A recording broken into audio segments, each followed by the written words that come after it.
نحمدہ ونصلی علی رسولہ الکریم اما بعد ان اللہ وملائکتہ یصلون علی النبی یا ایھا الذین آمنوا صلوا علیہ وسلموا تسلیما اللہ رب محمد صلی اللہ علیہ وسلم نحن عباد محمد صلی اللہ علیہ وسلم صلی اللہ تعالی علیہ وسلم۔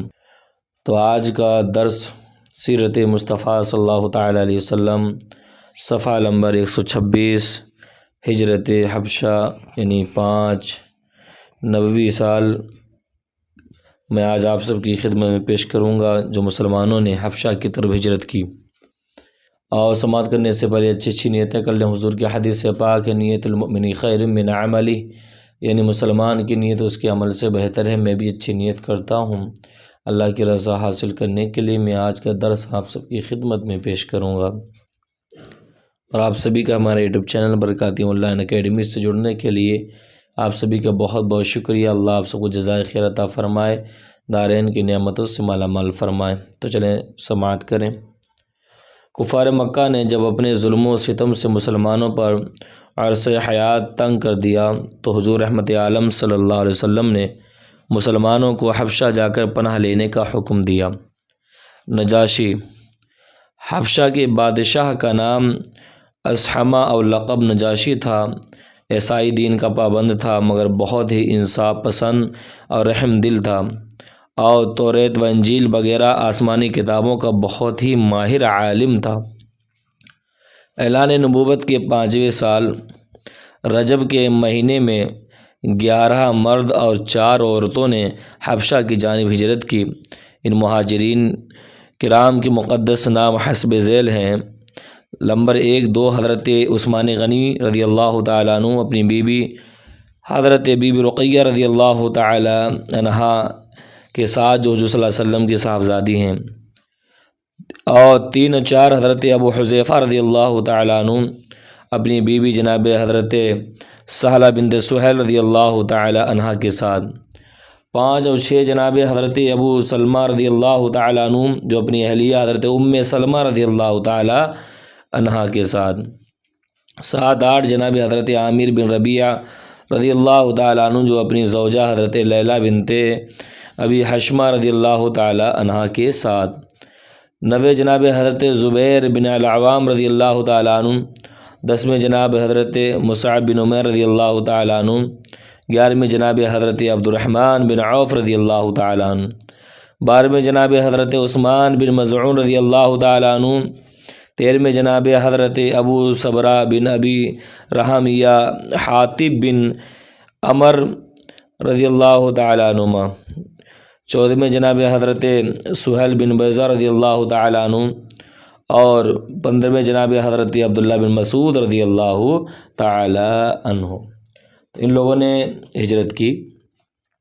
کفار مکہ کو جب ان لوگوں کی ہجرت کو پتہ چلا تو ان ظالموں نے ان لوگوں کی گرفتاری کے لیے ان کا تعاقب کیا، لیکن یہ لوگ کشتی پر سوار ہو کر روانہ ہو چکے تھے، اسی لیے کفار ناکام واپس لوٹے۔ یہ مہاجرین کا قافلہ حبشہ کی سرزمین میں اتر کر امن و امان کے ساتھ خدا کی عبادت میں مصروف ہو گیا۔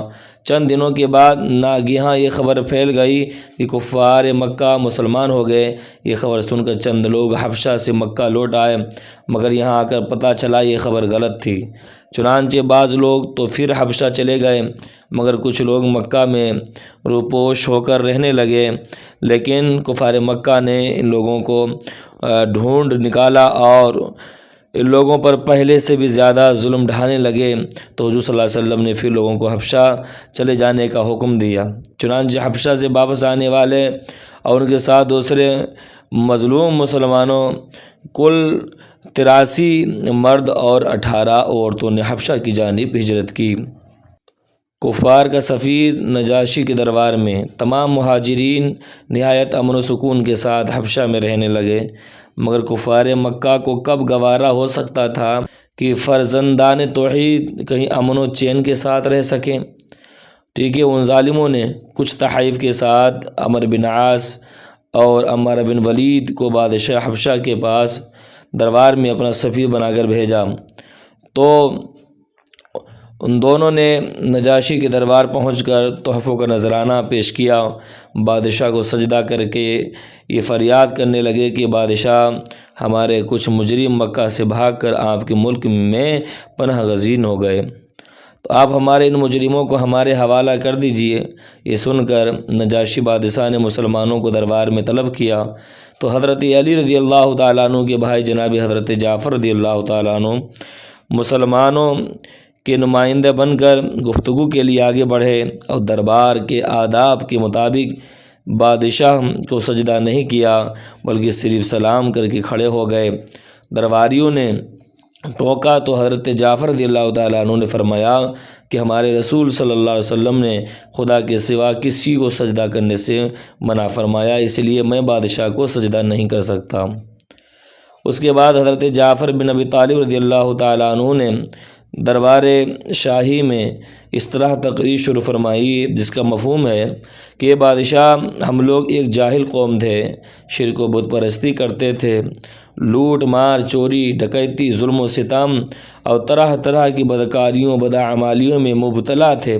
اللہ تعالیٰ نے ہماری قوم میں ایک شخص کو اپنا رسول بنا کر بھیجا، جس کے حسب و نسب اور صدق و دیانت کو ہم پہلے سے جانتے تھے، تو اس رسول نے ہم کو شرک و بت پرستی سے روک دیا، صرف ایک خدائے واحد کی عبادت کا حکم دیا، اور ہر قسم کے ظلم و ستم، تمام برائیوں بدکاریوں سے ہم کو منع کیا۔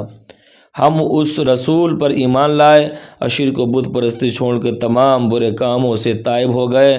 بس یہی ہمارا گناہ ہے جس پر ہماری قوم ہماری جان کی دشمن ہو گئی، اور ان لوگوں نے ہمیں اتنا ستایا کہ ہم اپنے وطن کو خیر بات کہہ کر آپ کی سلطنت کے زیر سایہ پر امن زندگی بسر کر رہے ہیں۔ اب یہ لوگ ہمیں مجبور کر رہے ہیں کہ ہم پھر اسی پرانی گمراہی میں واپس لوٹ جائیں۔ حضرت جعفر رضی اللہ تعالیٰ عنہ کی تقریر سے نجاشی بادشاہ بے حد متاثر ہوا۔ یہ دیکھ کر کفار مکہ کے سفیر عمرو بن عاص نے اپنے ترکش کا آخری تیر بھی پھینک دیا اور کہا، یہ بادشاہ، یہ مسلمان لوگ آپ کے نبی حضرت عیسیٰ علیہ السلام کے بارے میں کچھ دوسرا ہی اعتقاد رکھتے ہیں، جو آپ کے عقیدہ کے بالکل ہی خلاف ہے۔ یہ سن کر نجاشی بادشاہ نے حضرت جعفر رضی اللہ تعالیٰ عنہ سے اس بارے میں سوال کیا، تو آپ نے سورہ مریم کی تلاوت فرمائی۔ کلام ربانی کی تاثیر سے نجاشی بادشاہ کی قلب پر اتنا گہرا اثر پڑا کہ اس پر رقت طاری ہو گئی، اس کی آنکھوں سے آنسو جاری ہو گئے۔ حضرت جعفر رضی اللہ تعالیٰ عنہ نے فرمایا کہ ہمارے رسول صلی اللہ علیہ وسلم نے ہم کو یہی بتایا کہ حضرت عیسیٰ علیہ السلام خدا کے بندے اور اس کے رسول ہیں، جو کنواری مریم رضی اللہ تعالیٰ عنہ کے شکم مبارک سے بغیر باپ کی خدا کی قدرت کا نشان بن کر پیدا ہوئے۔ نجاشی بادشاہ نے بڑے غور سے حضرت جعفر رضی اللہ تعالیٰ عنہ کی تقریر کو سنا اور یہ کہا کہ بلا شبہ انجیل و قرآن دونوں ایک ہی آفتاب ہدایت کے دو نور ہیں۔ یقیناً حضرت عیسیٰ علیہ السلام خدا کے بندے، اس کے رسول ہیں۔ میں گواہی دیتا ہوں کہ بے شک حضرت محمد صلی اللہ علیہ وسلم خدا کے وہی رسول ہیں جن کی بشارت حضرت عیسیٰ علیہ السلام نے انجیل میں دی۔ اگر میں دستور سلطنت کے مطابق تخت شاہی پر رہنے کا پابند نہ ہوتا تو میں خود مکہ جا کر رسول اکرم صلی اللہ علیہ وسلم کی جوتیاں سیدھی کرتا، ان کے قدم دھوتا۔ بادشاہ کی تقریر سن کر اس کے درباری، جو کٹر قسم کے عیسائی تھے، ناراض اور برہم ہو گئے، مگر نجاشی بادشاہ نے جوش ایمانی میں سب کو ڈانٹ پھٹکار کر خاموش کر دیا اور کفار مکہ کے تحفوں کو واپس لوٹا کر عمرو بن عاص، عمار بن ولید کو دربار سے نکلوا دیا اور مسلمانوں سے کہہ دیا، تم لوگ میری سلطنت میں جہاں چاہو امن و سکون کے ساتھ آرام و چین کی زندگی بسر کرو، کوئی تمہارا کچھ بھی نہیں بگاڑ سکتا۔ واضح رہے کہ نجاشی بادشاہ مسلمان ہو گیا تھا، چنانچہ اس کے انتقال پر حضور رحمت عالم صلی اللہ علیہ وسلم نے مدینہ منورہ میں اس کی نماز جنازہ پڑھی۔